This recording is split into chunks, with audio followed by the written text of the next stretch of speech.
Welcome to the Be Your Soul podcast. I'm your host, Sky Bradshaw. Today, we discuss living the whole self, and each of the three segments will go deeper into this topic. So be sure to listen through to the end for helpful tips, tools, and guidance on how to do the work. In the Skylight segment of today's show, we get to chat with Doctor of Acupuncture and Chinese Medicine, Heather Lee Grant. But before we dive into the Unclouded Heart segment for spiritual messages of wisdom, let's invite ourselves to become present in this moment within our body, mind, and energy. Take a moment to invite yourself to take some deep and cleansing breaths in through your nose and out through your mouth. In through your nose and out through your mouth. And in through your nose and out through your mouth. And as you breathe in through your nose and out through your mouth, allow your body to relax, relax, relax, relax. Relax, relax, relax, relax. Relax, relax, relax, relax. And as we move into this space of complete relaxation, we open up our energies to the ancestors, loved ones, and friends to come together today to heal and guide us and lift us to the highest version of ourselves in the light of the universe. So we may hear what we need to hear, know what we need to know, connect how we need to connect, and be what we need to be for our highest and best good and the highest and best good of all involved, as we open up space to give and receive. Living the whole self. The National Library of Medicine brings forward the concept of feeling whole as an immediate experience of feeling connected to God, feeling connected to fellow beings and the world, being relaxed, peaceful, and full of joy, experiencing hope, and being connected to the self. Well, I believe that these ingredients are all present when one feels as if they are embracing the whole self. I also feel like an important word has been left out of that definition. That word is love. I feel as if that definition embraces the idea of pure, absolute, unconditional, universal love energy, but doesn't go so far as to say it. Feeling whole to me is about the deepest level of self-acceptance, no matter what the situation surrounding us may be. We can know ourselves and trust ourselves and feel in alignment with our highest and best good when we feel whole, which is, at its core, self-love. Of course, like most self-growth practices, there isn't a simple answer on how to get whole or what makes one whole. As with most self-work, there are layers and different approaches depending on your experiences. Sometimes people need to shed learned behaviors and limiting beliefs in order to acquire a feeling of wholeness. Other times, people need to heal deep wounds and create space from those wounds for wholeness to happen. It might be necessary for someone to sharpen their skill sets and tune into their truths in order to feel whole. Then for others, it may be necessary to build a sense of self-trust and self-awareness so the path to wholeness is clear. Yet again, it may be all of these things and more. Your sense of wholeness is as individual as your soul, and only you know the special code that accesses it. One thing that I truly believe is that we are whole whether we feel whole or not. When people believe they've lost a part of themselves, or even if they feel off center, it doesn't mean that wholeness doesn't exist and that center has been erased from their energy. To me, this merely means the path to wholeness that is inside of them may have been muddied by general life experiences and is hard to access. One of the divine spiritual energies I work with has a saying that I learned to live by early on. And that saying is, you have to embrace the HOLE in order to embrace the WHOLE. That means whether we are acting and being skillful or unskillful, we are still whole no matter what. If we can accept and embrace ourselves just as we are in this moment, that to me is wholeness. That will open the way for connection with source energy and fellow beings. It will bring a sense of peace, joy, and relaxation. It will support hope and true connection to the self. This view of wholeness, just as we are, supports self-trust, self-acceptance, and self-love. I feel that it is imperative for each of us to see ourselves as whole, no matter how many holes we have in our experiences. Production of the Be Your Soul podcast is made possible in part by Tarot by Sky, because it's your future. Tarot by Sky offers intuitive tarot and energy healing sessions, as well as life coaching, classes, spiritual guidance, and more. Offering sessions via Zoom, email, phone, or in the office in Greensboro, North Carolina, Sky is ready to help you turn change into growth. Book your session today on the web at tarotbysky.com and find her on Facebook and Instagram at Tarot by Sky. Today, we're excited to welcome Dr. Heather Grant, licensed doctor of acupuncture and Chinese herbal medicine and owner of Paradox Wellness. She attended Yosan University in Los Angeles, California for her master's program in traditional Chinese medicine and acupuncture, and Pacific College of Health Sciences for her doctoral work in acupuncture and Chinese medicine. She also happens to be one of the few people who I trust implicitly to do healing work on me, and has helped me in many ways that I am so grateful beyond measure for. Thank you for being here with us today. I am super grateful to connect with you and share your wisdom with our listeners. Thank you so much for having me. It's such an honor. Of course. Today, we're going to talk about living the whole self and how paying attention to that whole self can be freeing in those ways. And, you know, I say this every episode, but every time I think of a topic and try and think of who emanates that in their life the most, like who's living this aspect. And we've known each other a really long time, and I've got to see you go through different stages as you've got to see me go through different stages. And one thing that I admire about you is that aspect of living your whole self. You try to embrace all parts of who you are and just live that fully. So I think that it is really, really beautiful.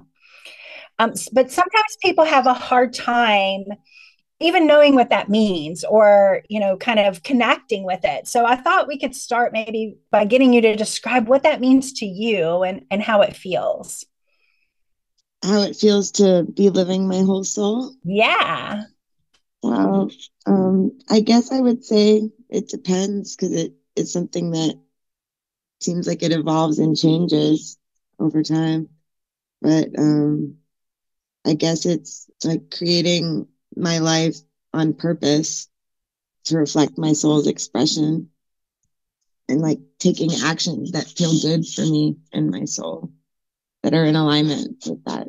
So I've also listened to my dreams a lot in my life. It's kind of what led me into Chinese medicine, because sometimes I guess it can be hard.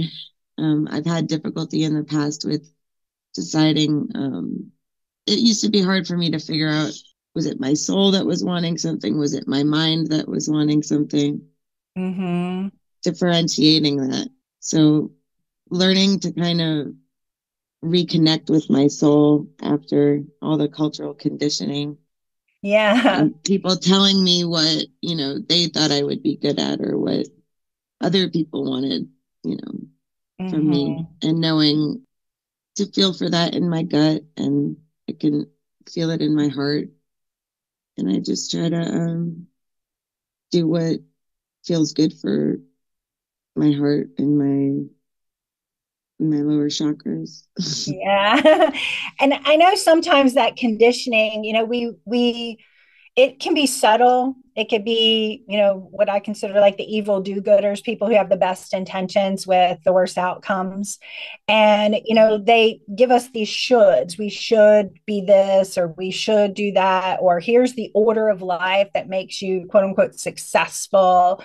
And a lot of times we can get really caught up in those stories that are the anti version of ourselves, or like the ego version of ourselves, where we're like, I'm supposed to be doing this by this point, and I'm supposed to be, at this place of measure. And I think when we live our whole self, what we understand is we tune into that soul in that way that gives us permission to accept ourselves where we are and what feels good, without feeling like we're missing a mark because somebody told us it was a mark. Right. Yeah. I also remember telling my mom when I was very young that I needed to figure out who I was. And, she told me that was ridiculous. It didn't matter. What mattered was getting to college and picking something that was going to be making me lots of money to take care of myself. And I also think some of that brings in generational differences, Mm-hmm. It's a beautiful time to see so many people kind of looking at what you want to do and who your soul is, and having that be something that is important, Right. whether or not somebody tells you it is. I also just think in this point in time, it's more common than during my mom's generation or the previous ones. Right. And I think that permission to be our authentic selves without as much societal judgment. Obviously, we still have tons and tons of work to do in those areas. But thinking about, when we embrace that space to be able to say, I'm living my soul self, my authentic self, because that's what feels best, versus like chasing something that doesn't, we don't know what that means. We don't know when someone says, oh, you should be this by this point, or, this is the right way to live. And, the truth of it being, if we're living our authentic self, if we're living our soul self, if we're living wholeness, embracing our strengths and weaknesses in one, then those natural, like, moral positions come forward. When we want to be our best version of ourselves, then kindness happens. When we align with our heart center and our truth, then love happens. And so those are really, we get mixed up in those things of like chasing happiness or chasing love or chasing something, when really it's all in there. It's all inside our authentic self. All we have to do is kind of peel away the layers to reveal it. Yeah. Have you ever, do you have a story or a time when maybe it was harder for you to live in that true self or that whole self, and how maybe yes. you recovered it? Like, what helped you out of that anti-self story? I think just taking steps towards, what I wanted to become. I wanted to study acupuncture and Chinese herbal medicine. When I made the choice to do that, my life was pretty much in shambles, in many different aspects, emotionally and probably mentally. Wasn't making the best choices with the foods I was putting in my body, and probably drinking too much. But my soul was like, no, this isn't it. This isn't the end of the road. And I guess I was lucky. I was able to be in touch and in tune with what that direction was. But it just took a lot of, I guess, believing in that feeling and taking the steps and actions necessary to make that a reality. Yeah. And for me, that looked like, driving across the country and starting a new life, taking big risks, big chances, working really, really hard. Yeah. You worked very hard. Really, really hard. Long days. working, studying, and none of it happened overnight. So a lot of belief, like believing in those dreams and believing that I could do it, especially when, my inner critic was telling me, oh, what have we done now? Oh, this is impossible. And, learning to self-soothe and calm, not make that inner critic a wrong part of me, but to start to dismantle the inner shame and blame that I had, my mind had become used to from the outside world, and reframing that into like a loving, my inner child, being compassionate towards that. Yeah. Oh, I understand you're scared and maybe you're not feeling great about it, but we can do it, Yeah. And to me, that all equals self-trust. Like all of that is like having the faith, not only in the universe, but in the self. Like, we're going to do hard things, especially when we're trying to do great things. Before greatness, there's always work. And that's, the truth of things. And so, yeah. So, like in that work, if we trust, like, I've got this, I can do it, I have it within me to be able to keep going, and not in an enduring, suffering way, but in a way that says, like, I know that the work I put in now will equal the goal I'm trying to achieve, the purpose that I'm meant to live, the way that I'm meant to move forward. And I think that, the base of living whole, living the whole self, is self-trust. And that's what you just described. Like you took a chance. There's a difference between a chance and a risk, and you took that chance to be able to say, I'm going to do this, and trusting yourself enough to know that however it needs to happen, you've got it in you to do it. And I think that that's beautiful. Yeah. And I really noticed that, like, when I did go ahead and stay in that self-trust and make the choices to move forward, I really feel that the universe has a way of bringing the right people and situations, opportunities into my life. And still, I had to be able to say yes to that and move forward. But I feel like when I made supportive choices for myself that were in alignment with whatever my destiny is here and what my soul came to do, that the world made it very obvious that, yes, this is right. There's a Haitian saying that says, God says, meet me halfway and I'll see you there. So whenever we do that part of the work, then the universe shows up for us, like whatever we're working on is what the universe is going to bring to us. So if we're working on stress and fear and worry and shame, the universe is going to bring us things that, respond with lessons on how to overcome those challenges. If we're working on self-trust and trying to live whole and living our purpose and focusing in that way, then the universe is going to bring things that are supportive in that. And it's not in a shaking finger, shame on you, you had some fear. It's more in the lines of, like, we know if we're living our whole self, then, energy goes where our attention flows. And so if we are tuning into that, like, whole self attitude, we might be fearful one day, but we're not fearful overall. And that's the shift where, what we're connecting to is our highest and best good and whole self. So in the work that you do, what's your favorite way of being able to help others stay whole? They always taught me in school, to be the medicine, because that's a big part of the medicine. Chinese medicine isn't just like a healing art. It's kind of a way of life. Yeah. It can become that when you really look at the broad web of it and spectrum of it.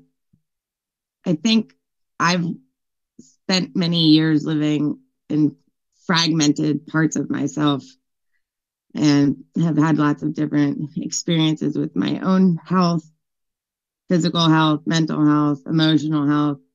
And that's given me a great power to empathize with other people and an understanding, I guess, of where people are at. And so, like we were speaking of earlier, how to reframe things, like with like the internal critic moving from shame and blame and loving place.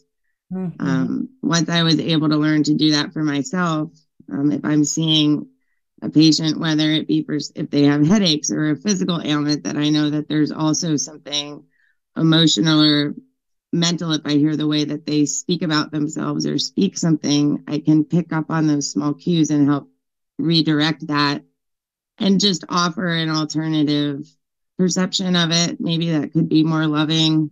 And I think that can help bring like a wholeness perspective to patients, because the world needs more love. And I think you embrace that, I call it the trilogy bodies, the mental, emotional, the energetic, and the physical. Like, and they all, that's the whole self. When we embrace the whole instead of only looking at the physical aspects or only looking at the mental, emotional, when we put them all together, like that's when we get to embrace our whole self. And I think that you do that beautifully. Like when, I know times when I've come in non-judgmentally, I can lay it all out, and you touch every part and work with every part and make sure that each part is addressed in loving kindness. And so I think, that's one of the things I think about when I think about working with others, is that very same thing. Like, how do I see each part of them? Not just my language might be energy, but I know that physical and, mental, emotional are part of that. And so it all comes together. And how do you heal all of that? I mean, I guess at a molecular level, it all is energy, Right. I mean, we might call it qi in Chinese medicine, right? Or it all boils down to energy at the end of it. It's true. And different, at least that's how we we look at, matter as more of just really solidified qi or more substantial qi or energy, right? But, I think a big part of wholeness for me, like, came through learning to love the parts of myself that I loathed, really. I think that there was a time in my life I suffered with a lot of self-loathing. And I don't know, working through that, I feel like has been a wonderful gift, because anything that we ourselves can work through, then we can bring to others. Absolutely. And the world needs a lot. And not only you lead by example, but you're the healer in you connects through those examples, which says, and I can be that and let others see that, and therefore invite them to be that. But I can also feel that in you when I sense it, and know how I can relate to that part of you because I know myself. It's really neat in Chinese medicine as well, because everything is based on patterns. So in the West, a lot of times when they're using diagnoses, somebody could think they have 6 different things going on with them. They might have insomnia and lassitude, and think that, or their stools might be messed up. They could have anxiety and depression, and then think, oh, well, now I have 5 things going on. Right. But that in Chinese medicine could just be one pattern. So that's kind of the beauty of, I guess, Taoism and Chinese medicine in general, is learning that kind of differential diagnostic system and learning what all those patterns look like, and then being able to help my patients see things from that different perspective. And it's a shift from, oh, there's not 10 things wrong with me. It's just 2 patterns. Well, and that's the whole self. Like, if instead of seeing it as 5 separate things, when you see it as the pattern of one thing, that's literally seeing the whole self. It's literally approaching it in a whole self way. Right. Yeah. So I ask every guest 3 questions. And the first one is, what do you think it means to be your soul? I guess I feel like it's being my authentic self, being able to be honest with myself, and being able to give it room to change and grow and be open to what comes up with it. Even the uncomfortable things, even the things that don't feel great. Yeah. And then also believing in, the best parts and nurturing those parts. I have I trust how my body feels a lot now, and I trust it to tell me what's good for me and what's not. And so I try to do what my soul needs more than what I think I want. Yeah. Right. I think I might want to go do something, but the truth is my soul requires a lot of I'd say alone time, but I'm always with my animals or the plants. I spend a lot of time gardening, and that is something my soul needs. It also, and I might not always even want to be doing it. I always feel better once I start doing it. Right. But I definitely know that feeling. As a sister gardener, I definitely know that feeling. And honoring my need for rest. Yeah. I honoring my soul's need for simplicity, because life is pretty complex, and simplicity is something I'm really just interested in and try to practice every day. And that helps tame the monkey mind. So what's one thing you do to get your self-care in every day? We talked about a lot of them just there, but what's a non-negotiable every day? Got to do it. I was thinking about this question earlier when I read it, and I was like, oh, my caretaker's showing. I was like, I'm like, for myself, I'm like, well, I wake up every morning and feed my cats and pet my animals. So, I mean, yeah, that's also taking care of them. But, it also helps me to touch them and, tell them I love them and thank them for being here. And your animals are amazing. I think that is a good example of in giving I receive, and in receiving I give, the thoroughness of balance. Right. So it's a thin line, right? And it sounds like, is that taking care of yourself or is it taking care of others? But sometimes that can be one and the same thing. Absolutely. It's, but definitely drinking my tea, watering myself, watering my plants. These are things that I do every morning, but they ground me and kind of root me into the, and mopping my floor, which sounds so simple, but I do a lot of mopping, and I like mopping in the early morning, and it's a very simple act. It's intentional in everything that it does. Yeah, it really, kind of freshens this space up for, each new work day, and kind of just rounds me out. But those are things that I really do every day. This might lean into that. What does feeling centered and balanced look like in your life? Yeah, it's hard to kind of differentiate those things. I agree. It's just keeping things simple, doing those. I love my chores. I've set things up in a way that nurture my spirit, that keep my hands in the earth, that keep me connected to the creatures around me, and keeps my heart in a good spot, and it keeps my mind from running amok and creating problems that aren't there, because most minds need a job. That's true. When they need something to do, to help keep them calm, or to use them in a creative way that they're meant for, to problem solve, not to create problems. To solve them, right? Right. But to we get that confused so often as humans.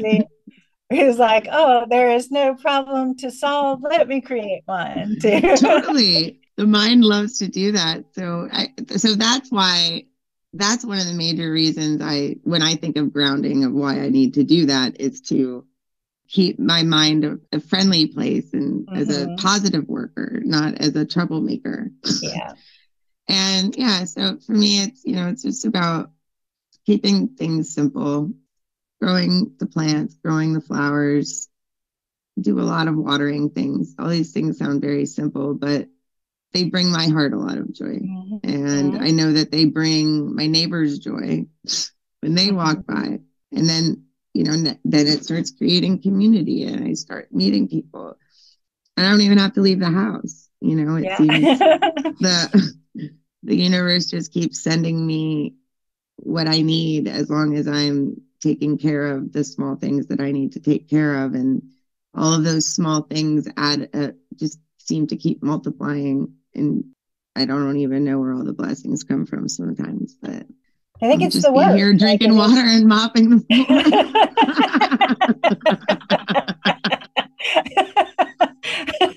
Oh, I love that.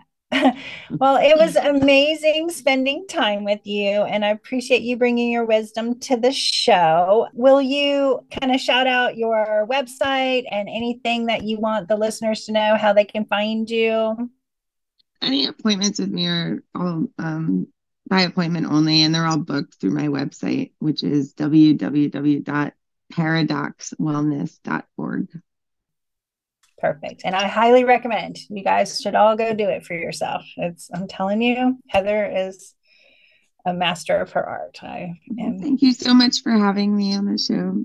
Absolutely. And I appreciate you being here. We also want to send a loving wave of gratitude out to our listeners. Thank you, dear listener, for choosing to connect with us today. Be sure to listen through as the next segment brings forward tools and tips on how to do the work. Production of the Be Your Soul podcast is made possible in part by Little Energies, a children's chakra-aligned oracle deck. Little Energies is made specifically for children to learn and support their own healthy energy system. These 24 chakra-aligned oracle cards focus on energy wellness through mantras, exercises, and envisioning. Find more information at littleenergies.com. That's LITTLEENERGIES.com.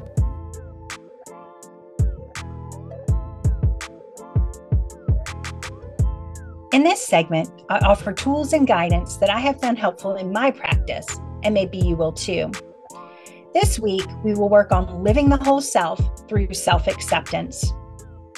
During our lifetime, we are told many things. Some match our soul energy, while others are in contrast with it. We are given a set of supposed to emotions, energies, and actions from the time of the smallest versions of ourselves. When what we feel in our heart and energy does not match these supposed to influences, then we acquire a mistrust in ourselves as well as the world around us. Only until we take a good look at what is over what is supposed to be can we truly heal these pattern learned energy influences. If life isn't what we think it should be, and we work in supposed to energy to fix it, then we reinforce all the work that is done in that non-centered supposed to energy of shame or guilt. It makes it harder to change what isn't working because we're refusing to see what is in this moment. That is where acceptance comes into place. Acceptance is a true inventory of what exists in this moment in our strengths and weaknesses. So then we can make a plan to heal, grow, and shift what is needed based on the present moment truth. The key to acceptance is to recognize what is and isn't working without judgment and stop pretending that what we don't like doesn't exist or that it will magically resolve itself. When we allow a clear picture of this truth, we can find the root of what we don't like and empower ourselves to make changes towards what we do. We sharpen our strengths and heal and grow our weaknesses based on exactly where we are in the moment. I also love to tell people truth brings choice. This is powerful in many ways.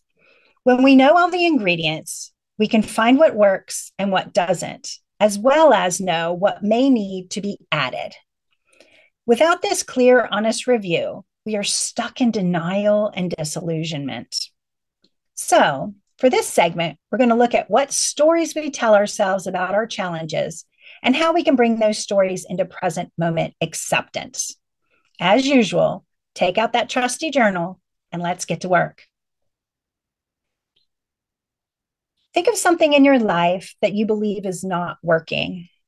When you hear your inner critic talking, or when you tell the story to someone else, what does it sound like? You can just start by journaling what comes up in the moment without censoring. Journal the story as you have been telling it to yourself, unedited. An example might be, I get flustered when I'm put on the spot. Then tell the story of that. Next, we're going to look at if there is anything about this you've been pretending doesn't exist. Are you hiding it from yourself, omitting it to create a false sense of comfort? If so, how do you pretend? Be honest and open with yourself in spaces where you may sense denial or disillusionment. Journal what parts you may not be looking at with acceptance and love. To continue our example, your answer might be, I pass my flustered reaction off as tired, scatterbrained, or insult myself to pass over it. Then tell the story of that. Next, what story from your past or supposed to expectations might be keeping you from acknowledging the true story? Is there an energy or emotion attached to it? A historic learned behavior? Someone else's belief that is clouding your own? To continue our example, your answer might be, my mother used to put me on the spot, and even if I rose to the occasion, she still made me feel worthless. Then tell the story of that. What is the truth about this situation in this moment? If you move into acceptance, what solution can you see that can help you make a change? How can you feel whole while still addressing the work at hand? To continue our example, your answer may be, in acknowledging this is a tendency, I'm going to accept this as my current truth. I do indeed get flustered when put on the spot. So, to help myself change this pattern, I will write a blanket statement or phrase that I can say when feeling put on the spot, like, thank you for asking. I am unsure right now of the answer, but can I get back to you with it tomorrow? Then I can feel more empowered and energetically grounded in the moment, which will change the energy patterns and learned behavior when reinforcing it over a period of time. Then as I use this tool, I can sharpen my on-the-spot skill set to feel more self-assured and trust myself enough to know that the answers are truly inside of me. It was the shame and fear that was covering them up. You can use this exercise for any number of things, but as I usually recommend, try with the small things first and then build into some of your greater challenges. By normalizing acceptance of what is in this moment, it brings your energy back to present moment mindset and wholeness. May you be well. May you find peace. May you feel blessed. And may you be whole. Thanks for joining us for this episode of the Be Your Soul podcast. If you loved this exercise, this month on our Patreon, you'll find a video tutorial walking you through it in greater detail. It's master-level exercises each month at the price of one fancy coffee. Patreon is a great way to show your appreciation for the hard work and dedication that goes into bringing these messages to you. You can find all our episodes, our Patreon link, guest information, the virtual classroom, and more on our website, beyoursoul.org.